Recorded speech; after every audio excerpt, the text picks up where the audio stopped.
బాగుందంటారా, గతమే బాగుందంటారా? ఏముందంటే ఒక వంకాయ పెరిగింది అనుకోండి టమాటా పెంచేస్తారు, పచ్చిమిరకాయ పెరిగితే టమాటా పెంచేస్తారు. ఇష్టం వచ్చేటి ఏ గవర్నమెంట్ వచ్చినా మధ్యతరగతి కుటుంబాలు నాశనం అయిపోతున్నాయి తప్ప ఏమీ లేదు.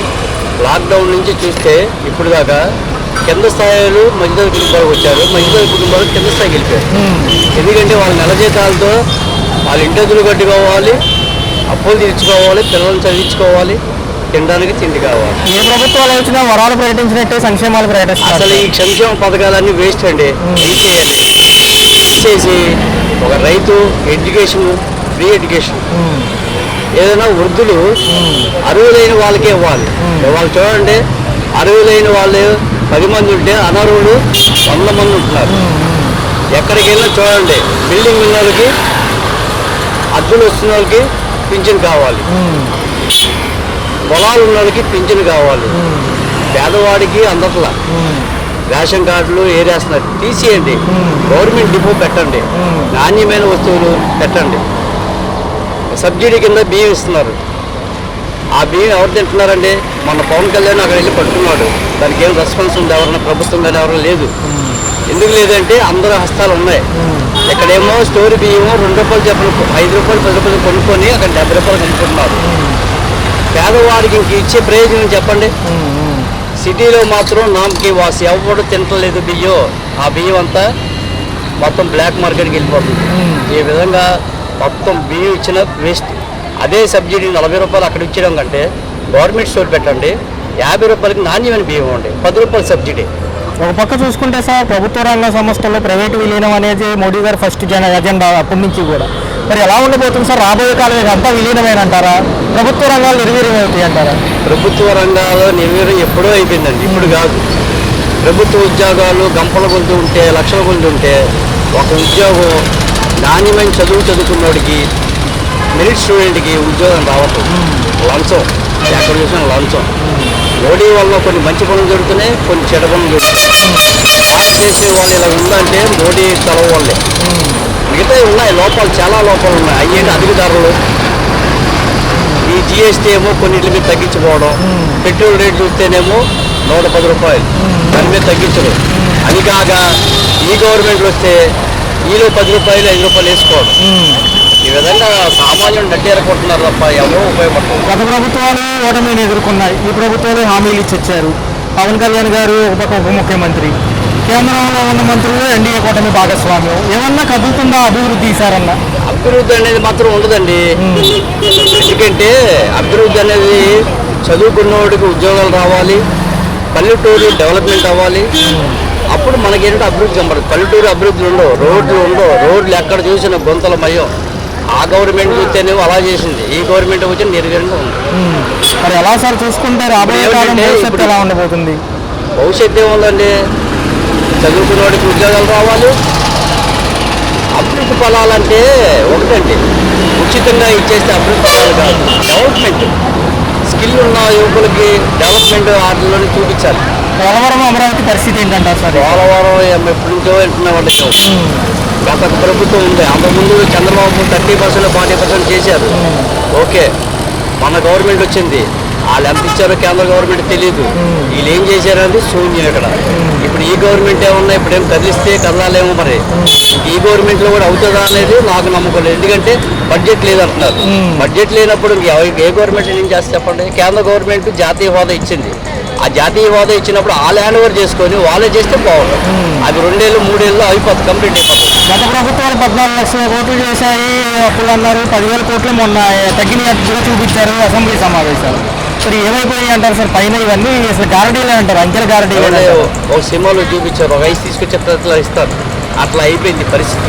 ఎందుకంటే అక్కడేమో 100 కోట్లు అప్పు చేస్తారు అనుకోండి. సపోజ్ ఈ సబ్సిడీ ఉచిత హామీల కింద ఒక 50 కోట్లు ఇచ్చి 50 కోట్లు మంత్రులు, మినిస్టర్లు అందరూ మొత్తం తీసుకుంటున్నారు.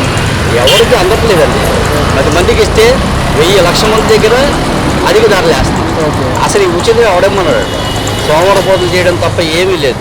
వాళ్ళకి ఏమన్నా ఉందో అనుకోండి, ఉపాధి కల్పించండి.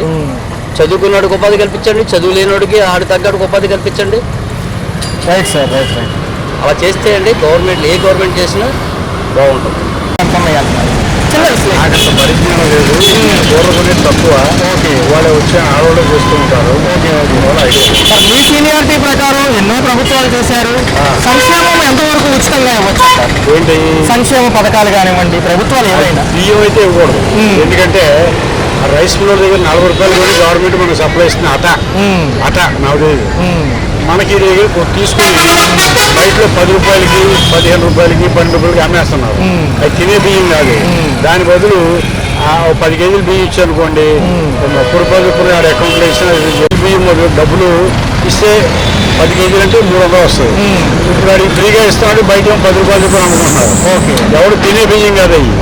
దానికి ఏమో ఈ మధ్య వాట్సాప్లో చాలా పోషక పదార్థాలు ఉన్నాయి, బ్రహ్మాండంగా ఉన్నాయి. అదే సార్, ఫోర్టిఫైడ్ రైస్ అంటున్నారు ఏదో. అదేదో దాని గురించి చెప్తారు. ఏ సంవత్సరం అట్లేదు ఇప్పుడు ఎందుకు వచ్చింది అది. అది సార్ ఒక పక్క చూసుకుంటే పోలవరం అమరావతి పరిస్థితి ఏంటంటారు? ఎప్పటి నుంచో విన్నమాట, మీరు కూడా బాగా సీనియర్ ఈ విషయంలో. కరెక్టే. ఇప్పుడు అమాంతంగా ప్రింటింగ్ చేసి డబ్బులు వచ్చాయి కాదు కదా, ఆ సెంట్రల్ గవర్నమెంట్ ఏమో ఇస్తారు. వాడినేమో ఏకేజీలు వీళ్ళు చేసి పని 3,000 4,000 ఫ్యాక్షన్ చేశాడు. ఎక్కడి నుంచి తెచ్చి ఇచ్చాడు డబ్బులు? ఆయన మొత్తం ఏదో పేదవాళ్ళ చేయాలని చెప్పి ప్రయత్నం చేశాడు. ఏ పార్టీ కాదు. అదే సార్, ఉన్నతోటి మాట్లాడడం ఆనందం. ఒక పక్క చూసుకుంటే సంక్షేమం ఇంకా నిర్వీర్యం అయిపోతుందని ఆయన అంటున్నారు. జనవరి నుంచి బయటకు వస్తారంట మాజీ ముఖ్యమంత్రి. ఇప్పుడేమో 15 నుంచి కూడా కూటమి నాయకులు మాకు ఇంకా సమయం కావాలని జనాలు అడుగుతాయి, ప్రజల్లోకి వస్తామంటారు. కూటమి ప్రభుత్వం ఉంటేనే బాగుంటుంది. ఎందుకంటే ఆ కలిగి బాగుంటుంది అన్నమాట. సెంట్రల్ గవర్నమెంట్ సపోర్ట్ ఉండదు. సెంట్రల్ గవర్నమెంట్ సపోర్ట్ లేకుండా ఎవడు బాగుపడ్డాడు, ఏ గవర్నమెంట్ లేదు. ఒకే 100 సార్ నాశనమే, అది గ్యారెంటీ. అంటే బడ్జెట్లో ఎట్లా ఉన్నాయి సార్, ఏ ప్రభుత్వం వచ్చినా అప్పులు తప్పట్లేదు. కాకపోతే మరి ఎలా వెళ్ళబోతున్నాం ముందుకంటే చెప్పలేము. ఎలా ఉండేది ఈ రాజకీయాలు చెప్పలేదు కదా. పైన కేంద్రం నుంచి మోడీ గారు ప్రైవేట్ రంగాన్ని ప్రోత్సహిస్తున్నారు ఎక్కువ శాతం. ఎలా అనిపిస్తుంది? డబ్బులు లేవుగా, డబ్బులు కావాలిగా, మరి డబ్బుల కోసమే చేస్తారు. ప్రభుత్వ రంగంలో వాళ్ళు విలీనం చేయడంతో నిర్వీర్యం అయిపోతాయి అంటారు ప్రభుత్వ రంగాలు. ఏం కాదు, ఉన్నాను మట్లేదు. ఇప్పుడు ఏమి అవుతుంది?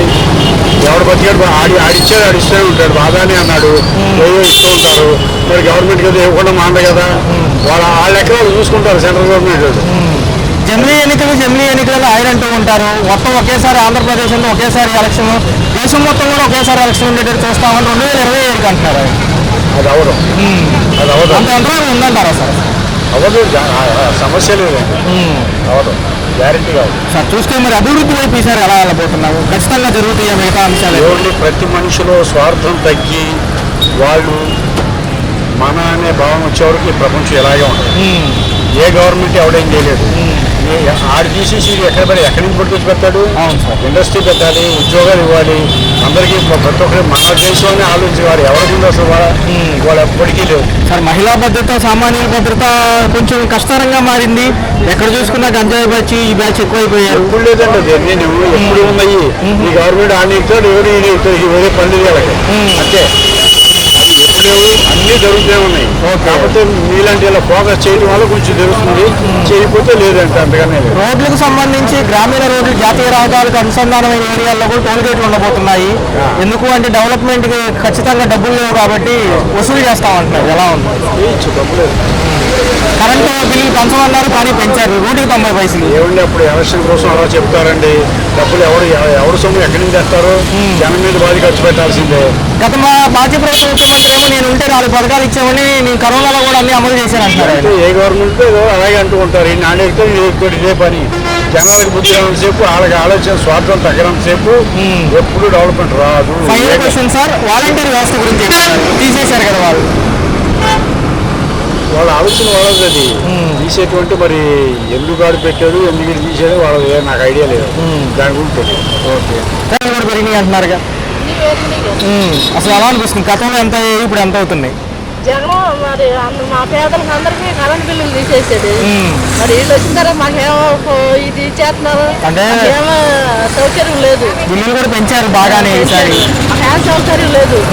మరి మీకు 1500, నీకు 1500, నీకు 1500 అన్నారు. మరి ఏ సౌకర్యం లేదు. మొన్న ఏమన్నారంటే ఇవన్నీ అమలు చేయాలంటే నాకు భయం వేస్తుంది అన్నారు. రాజకీయంలోకి ఎందుకు? అది భయం వేసాడు రాజకీయంలోకి ఎందుకు? మరి ఆడేమో సినిమాలు తీసుకోక వీళ్ళందరూ కలిసి జగన్ ఇచ్చేసారు. ఆయన పాపం నేను ఉంటే కరోనాలో పథకాలు ఇచ్చాను, ఇప్పుడు కూడా ఇచ్చామని అంటున్నాడు ఆయన. మరి ఒక్క నిమిషం మేడం మాట్లాడండి అయిపోవచ్చు బాగుందంటారా? డబ్బుల రేట్లు ఇప్పుడు ఇంకా పెరిగిపోయినాయి రేట్లు. ఎన్ని రేట్లు పెరిగినాయి. అప్పుడు ఉల్లిపాయ 60-70 అమ్ముతారు. ఎన్ని రేట్లు పక్క చూస్తే కరెంట్ ఛార్జీలు 190 పైసలు అన్నారు, ఆల్రెడీ 45 పైసలు పెంచారు. పెంచడానికి చంద్రబాబు ఇప్పుడు కరెంట్ రేట్లు కూడా పెంచాడు. అది మరి ఈ నెల 15 నుంచి వీళ్ళు జనంలోకి వస్తారంట సార్, కూటమి నాయకులు వచ్చి ఎలా ఉంది ఏంటని అడుగుతారంట. చూడండి ఎలా జనాలు ఎలా చెప్తారు. జనవరి నుంచేమో జగన్ గారు వస్తారంటారు. అంటే ఎలా ఉండబోతుంది సార్, ఈ యొక్క రెస్పాన్స్ ఎలా ఉంటుంది అంటారు? అనుకున్న ఏమి ఇవ్వటం చంద్రబాబు ఏమి ఇవ్వలే. అది శిక్ష ఇది ఏమి జరుగుతుంటారు అవన్నీ జరుగుతాయి. అంటే సార్ ఇప్పుడు అమ్మఒడి ఆగిపోయింది, విద్యా దీవెన ఆగిపోయింది, రైతులకి పెట్టుబడి ఆగిపోయింది, అన్నీ చేశాడు. జనాలు మోసం చేశాడు. వాలంటీర్లు పాపం లేరు కదా సార్, వాళ్ళ పరిస్థితి వాళ్ళని తీసేసాడు. వాళ్ళు 5,000 10,000 ఇస్తానని ఓటు వేయించుకున్నాడు. వాళ్ళని పవన్ కళ్యాణ్ గారు ఉప ముఖ్యమంత్రిగా ఉన్నారు, ఆయన పనితీరు ఆయన ఏమీ చేసేది అనుకోకుండా జనాల మీద ఉద్యోగాలు పట్టేస్తారు. ఎంతసేపు వైసీపీ మీద ఎత్తుకుపోవడం తప్ప ప్రజలకు చేస్తే చూపించాలి. అదేమో అది పేదవాడి మధ్యతరగతి బిలో మధ్యతరగతి పరిస్థితి ఏంటంటారు? బాగలేదు అసలు ఏం బాగాలేదు. అంటే పనులు ఏమైనా ఉన్నాయా సార్ అసలు గట్టిగా ఈసారి? ఖర్చులు మటుకు ఎక్కువ అవుతున్నాయి, రేట్లు అన్నీ విపరీతంగా పెరిగిపోయాయి. సార్ ఉచిత పథకాలు ఎంతవరకు ఇవ్వచ్చు అంటారు మీ అవగాహన ప్రకారం సార్, మీ అభిప్రాయం? మనకి తెలియదు. అంటే కొంతవరకు సంక్షేమం ఓకే అంటున్నారు, కొంతవరకు ఏమో అభివృద్ధి అంటారు ఈసారి. ఏ అభివృద్ధి చెందింది ఏం అర్థం కాదు. మోడీ గారు కూడా ఏం చేయలేరంటారు, ఊరికే చెప్తూ ఉంటారు కదా ఆయన. అంతేగా ఆయన చేసేది జమిలీ ఎన్నికలు అంటున్నారు ఆయన మళ్ళీ అప్పుడే.